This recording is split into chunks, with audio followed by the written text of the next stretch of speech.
பஹல்காம் பயங்கரவாத தாக்குதல், ஆபரேஷன் சிந்தூர் மற்றும் சண்டை நிறுத்த ஒப்பந்தம் குறித்து விவாதிக்க நாடாளுமன்ற சிறப்பு கூட்டத்தை கூட்ட காங்கிரஸ் வலியுறுத்தி இருக்கிறது. அது தொடர்பாக நாடாளுமன்ற சிறப்பு கூட்டத்தை கூட்ட வேண்டும் என பிரதமர் மோடிக்கு காங்கிரஸ் கடிதம் எழுதியிருக்கிறது. பிரதமர் மோடி, மக்களவை எதிர்க்கட்சித் தலைவர் ராகுல் காந்தி, மாநிலங்களவை எதிர்க்கட்சித் தலைவர் மல்லிகார்ஜுன கார்கே கடிதம் அனுப்பியிருக்கிறார்கள். விவரங்களை செய்தியாளர் சதீஷ் முருகன் வழங்கிட கேட்கலாம். சதீஷ் முருகன், வணக்கம். மேலும் விவரங்கள் என்னென்ன? வணக்கம். காங்கிரஸ் தரப்புல இருந்து 2 கடிதங்கள் அனுப்பப்பட்டிருக்கின்றன. மல்லிகார்ஜுன கார்கே, அதே போன்று ராகுல் காந்தி. நீங்கள் தெரிவித்தது போல நடைபெற்று வரக்கூடிய இந்த பஹல்காம் தாக்குதலுக்கு பிறகாக இந்தியா பாகிஸ்தான் எல்லை பகுதியில் ஏற்படக்கூடிய இந்த பதட்டமான சூழல்ல ஆபரேஷன் சிந்தூர் என தொடங்கப்பட்டு பாகிஸ்தானுக்கு எதிர் தாக்குதலானது நடத்தப்பட்டு வந்தது.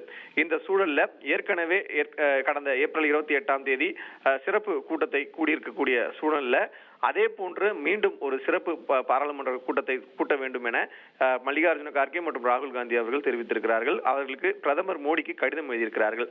குறிப்பாக சொல்ல வேண்டும் என்றால் பஹல்காம் தாக்குதல், ஆபரேஷன் சிந்தூர், அதற்கு பிறகாக அந்த சண்டை நிறுத்த அறிவிப்பு என இந்த 3 விஷயங்களும், அதே போன்று சண்டை நிறுத்த விவகாரத்தை பொறுத்தவரையில அமெரிக்காவிலிருந்து இந்த அறிவிப்பு வந்தது தொடர்பாகவும் இந்த 3 விஷயங்களை முக்கியமாக மேற்கோள் காட்டி இது தொடர்பாக விவாதிக்க வேண்டும் என்கிற அடிப்படையில் சிறப்பு நாடாளுமன்ற கூட்டத்தை கூட்ட வேண்டும் என ராஜ்யசபாவினுடைய எதிர்க்கட்சி தலைவராக இருக்கக்கூடிய மல்லிகார்ஜுன கார்கே, அதே போன்று லோக்சபாவில் இருக்கக்கூடிய எதிர்க்கட்சி தலைவர் இருக்கக்கூடிய ராகுல் காந்தி ஆகிய இருவரும் தனித்தனியே பிரதமருக்கு கடிதம் எழுதியிருக்கிறார்கள்.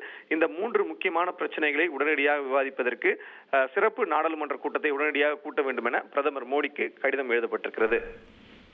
உங்களுடைய தகவல்களுக்கு நன்றி சதீஷ் முருகன். அலாவுதீன், நாட்டை காப்பாற்ற போராடும் சாமானிய இளைஞனின் சுவாரஸ்ய கதை, தினமும் இரவு 8 மணிக்கு.